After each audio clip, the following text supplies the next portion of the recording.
Toshkentda xavfli manyovrlar qilgan Wayner javobgarlikka tortildi. O'zbekiston ko'chalarida jinsiy zo'ravonliklar 75% ga ko'paydi. Rus qo'shinlari Ugledar markazini egallab oldi. Munisa Rizayeva O'zbekistonda emas, Argentinada tug'moqchi ekan. Putin G'arbga yadroviy qizil chiziq chizib berdi. Ukraina Alisher Usmonovning qariyb $50 million mulkini musodara qildi. O'zbekiston, Turkmaniston va Turkiya bilan mudofaa sohasida hamkorlik qiladi. Lukashenko NATO davlatlariga yadroviy zarba berishga tayyorligini ma'lum qildi. Dovud Ota chegara bojxona postidan noqonuniy olib o'tilayotgan pnevmatik qurollar va o'qlar fosh etildi. Vaqtingizni tejashga yaqindan yordam beradigan sabzi to'g'rovchi va chuchvara tuguvchi oshxona jihozlarimizni birgalikda 157 ming so'm evaziga xarid qiling. Sabzi to'g'rovchi jihozimiz yordamida sabzavot va mevalarni bir urinishda to'g'rash imkoniyatiga ega bo'lasiz. To'lovni mahsulotni qo'lingizga olganda qilasiz. O'zbekiston bo'ylab yetkazib berish xizmati mavjud. Munisa Rizayeva O'zbekistonda emas, Argentinada tug'moqchi ekan. Argentinada tug'ilgan bola o'z-o'zidan Argentina pasportini olar ekan. Bu pasport bilan dunyoning 130 dan ortiq davlatiga vizasiz borsa bo'ladi. Toshkentda xavfli manyovrlar qilgan Wayner javobgarlikka tortildi. Ijtimoiy tarmoqlarda Wayner ekani aytilgan qiz yuqori tezlikda harakatlanib, xavfli manyovrlar qilgani aks etgan video tarqaldi. Holat yuzasidan Toshkent shahar Ichki ishlar bosh boshqarmasi ma'lumot berdi. Qayd etilishicha, Lacetti avtomashinasi haydovchisi 2003-yilda tug'ilgan N.M.ga nisbatan qoidabuzarligi yuzasidan MJTKning 128-5-moddasiga muvofiq ma'muriy bayonnoma rasmiylashtirilgan hamda haydovchi bilan profilaktik suhbat olib borilgan.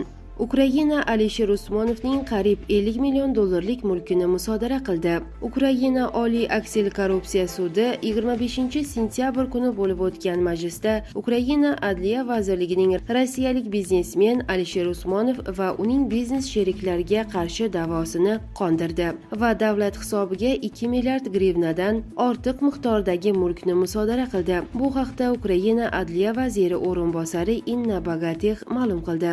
Alisher Usmonov Rossiyaning eng ta'sirli tadbirkorlaridan biri bo'lib, USM asoschisi hisoblanadi. U hamkorlari AV Skoch, VM Skoch, VA Skoch va VYA Streshinskiy bilan birgalikda Rossiya iqtisodiyotining strategik sohalari, metallurgiya, tog'-kon sanoati, telekommunikatsiya sektori va raqamli texnologiyalarni boshqarishda hal qiluvchi ta'sirga ega, deb yozadi Inna Bogatix o'z Facebook sahifasida. Unga ko'ra jami 165 ming tonnadan ortiq temir ruda mahsulotlari hamda ilgari Usmonov nazorati ostida bo'lgan Peter Servis Ukraina MCH'ning 100% ustav kapitali Ukraina foydasiga undirilgan. Bogatixning yozishicha, ayni paytda apellyatsiya muddati davom etmoqda. O'zbekiston ko'chalarida jinsiy zo'ravonliklar 75% ga ko'paydi. 2024-yilning 8 oyi davomida O'zbekistonda 1000 dan ortiq fuqaro shahvoniy shilqimlik moddasi bo'yicha javobgarlikka tortilgan. Bu 2023-yilning 9 oyidagi ma'lumotlardan deyarli 75% ga ko'p. O'shanda 666 kishiga jazo tayinlangan edi. Putin G'arbga yadroviy qizil chiziq chizib berdi. Prezident Vladimir Putin Qo'shma Shtatlar va uning ittifoqchilariga qizil chiziq chizdi. Agar ular Ukrainaga uzoq masofali g'arb raketalari bilan Rossiya ichkarisida chuqur zarba berishga ruxsat bersa, Moskva yadroviy qurol bilan javob berish imkoniyatini ko'rib chiqadi. Ammo g'arbda ba'zilar uning so'zlarini so'roq ostiga oldi. U rostdan ham shuni nazarda tutdimi? Bu savol urushning borishi uchun juda muhim. Agar Putin Ukraina va uning ba'zi tarafdorlari ishonganidek lof qilayotgan bo'lsa, g'arb Moskva tahdidlaridan qat'iy nazar Kiyevni harbiy qo'llab-quvvatlashni chuqurlashtirishga tayyorligini his qilishi mumkin. Agar u jiddiy gapirayotgan bo'lsa, Moskva tomonidan qayta-qayta ta'kidlangan va Washington tan olgan mojaro 3-jahon urushiga aylanib ketishi xavfi bor. Chorshanba kuni Putin bir qator ogohlantirish signallarining so'nggi qismida Rossiyaning yadro qurolidan foydalanishiga olib kelishi mumkin bo'lgan ssenariylar ro'yxatini kengaytirdi. U buni samolyotlar, raketalar yoki dronlar ishtirokidagi yirik transchegaraviy odatiy hujumga javoban amalga oshirishi mumkin, dedi u. Rossiyaga hujum qilgan mamlakatni qo'llab-quvvatlagan yadroviy kuchga ega raqib ushbu hujumning ishtirokchisi hisoblanadi. Putinning so'zlariga ko'ra, yadrodan foydalanish ekstremal chora va Rossiya bu masalaga doimo mas'uliyat bilan yondashgan. Rossiyalik siyosiy maslahatchi Yevgeniy Minchenkoning aytishicha, qayta ko'rib chiqilgan doktrinaning maqsadi Ukraina va G'arbga urushni Rossiya hududida yanada kuchaytirmaslikka qaratilgan ochiq xabardir. Kremlning sobiq maslahatchisi Sergey Markovning aytishicha, o'zgarishlar Rossiyaga ma'lum ssenariylarda, xususan Ukrainaga qarshi taktik yadroviy jang maydonida qurollardan foydalanishga yo'l ochgan. Yadro qurolidan foydalanish chegarasi pasaytirildi. Endi Rossiya uchun yadro qurolidan foydalanish osonroq bo'ladi, dedi Markov o'zining rasmiy blogida. Dovud Ota chegara bojxona postidan noqonuniy olib o'tilayotgan pnevmatik qurollar va o'qlar fosh etildi. Ma'lumotlarga ko'ra, Dovud Ota chegara bojxona posti orqali Rossiya Federatsiyasidan kirib kelgan kuryerlik jo'natmalari bojxona ko'rigidan o'tkazilganida Rossiya fuqarosi tomonidan 1 dona 4,5 mm pnevmatik to'pponcha, 2 dona gaz balloni, 1 dona tozalash uchun mo'ljallangan anjom, 2 dona o'qdon va 700 dona pnevmatik qurol uchun o'qlar hech qanday hujjatlarsiz olib kelinayotganligi aniqlandi. Bundan tashqari, Qozog'iston Respublikasidan kirib kelgan fuqaroning qo'l yuklarida 1 dona gaz ballonli to'pponcha, 11 dona gaz ballon, 1 dona o'qdon, 1 dona pnevmatik to'pponcha uchun g'ilof va 2000 dona pnevmatik to'pponcha uchun temir sharikli o'qlarni Rossiyadan olib kelayotganligi oshkor bo'ldi. Hamda o'z transport vositasining oldi tomonidagi o'rindiqlar orasiga vazni salkam 3 kilogramm bo'lgan ov miltig'i o'qining kapsulalarini xufiyona tarzda yashirib olib o'tishga urinish holatlari fosh etildi. Rus qo'shinlari Ugledar markazini egallab oldi.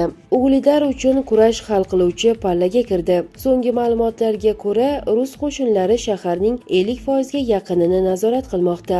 Rossiya hujum samolyotlari Ugledar markazida mustahkam o'rnashib, nazorat zonasini bir necha bloklarga kengaytirdi. Ukraina qo'shinlari dron va artilleriya yordamida yaqin janglardan qochmoqda. Rossiya aerokosmik kuchlari Ukraina askarlari chekinayotgan Bagayavlyonka va Novoukrayinka hududlariga zarba berdi. Ukraina qurolli kuchlarining logistika kanallari kesildi. Bu esa o'q-dorilar yetishmasligi va qo'shinlarning ruhiy tushkunligiga olib kelmoqda. O'zbekiston, Turkmaniston va Turkiya bilan mudofaa sohasida hamkorlik qiladi.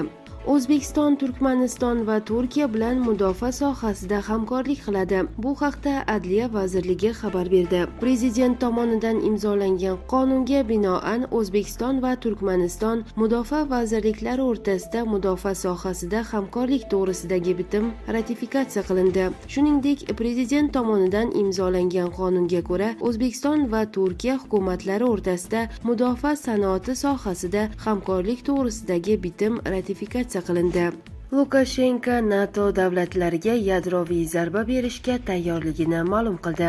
Agar NATO davlatlari Belarusga hujum qilsa, Minsk Rossiya bilan kelishuv asosida mamlakatga joylashtirilgan yadroviy qurolni qo'llaydi. Bu haqda Respublika prezidenti Aleksandr Lukashenko ma'lum qildi. Ular bizga hujum qilishi bilan yadroviy qurolni qo'llaymiz va Rossiya biz tomonda, deydi Lukashenko. Uning ta'kidlashicha, Rossiya Federatsiyasi prezidenti Vladimir Putin yadroviy doktrinaga o'zgartirish kiritish bo'yicha yaqindagi nutqida Belarus o'z himoyasi uchun yadroviy quroldan foydalanishi mumkinligini tasdiqlagan. Uning so'zlariga ko'ra, Polsha va Amerika harbiylari allaqachon Belarus chegarasiga kelib bo'lgan. Polsha hukumati hujum uyushtirish uchun qo'lini ishqalab, kerakli vaqtni kutmoqda. Shu bilan birga Lukashenko Minsk tomonidan yadroviy qurol qo'llanilishi natijasida Rossiya ham javob qaytarishidan ogohlantirdi. bildirdi. Rossiya o'zining butun yadroviy arsenalini qo'llaydi. Biz esa jahon urushi degani. G'arb buni xohlamaydi. Ular bunga tayyor emas. Ammo biz ochiq gapiramiz. Qizil chiziq davlat chegarasi. Uni bosdingmi, shu on javob olasan, deya ta'kidlaydi Belarus prezidenti. SSR tarqalgach, Belarus o'z yadroviy qurollaridan voz kechgan va 1994-yilda yadroviy qurolni tarqatmaslik bitimiga qo'shilgan. Respublika hududidan yadroviy qurollar 1996-yilning noyabrida to'liq olib chiqib ketilgan. Biroq 2023-yil martida Vladimir Putin Rossiya taktik yadroviy qurollarini Belarus hududiga joylashtirish rejasi haqida gapirgan edi. U Amerika shu kabi qurollarini Yevropa davlatlariga joylashtirganini misol qilib keltirgan. O'sha yilning iyuni o'rtalarida birinchi yadroviy zaryadlar respublikaga olib kelingan. 2024-yilning yoz fasli boshlariga kelib, Belarus harbiylari strategik bo'lmagan yadroviy qurolni qo'llash bo'yicha tayyorgarlikdan o'tdi. 25-sentyabr kuni Putin Xavfsizlik kengashining tiyib turuvchi yadro kuchlari bo'yicha yig'ilishida Rossiya o'z ittifoqchisi bo'lgan Belarusga hujum uyushtirilganida ham yadroviy qurolni ishga solish huquqini o'zida saqlab qolishini ma'lum qilgandi.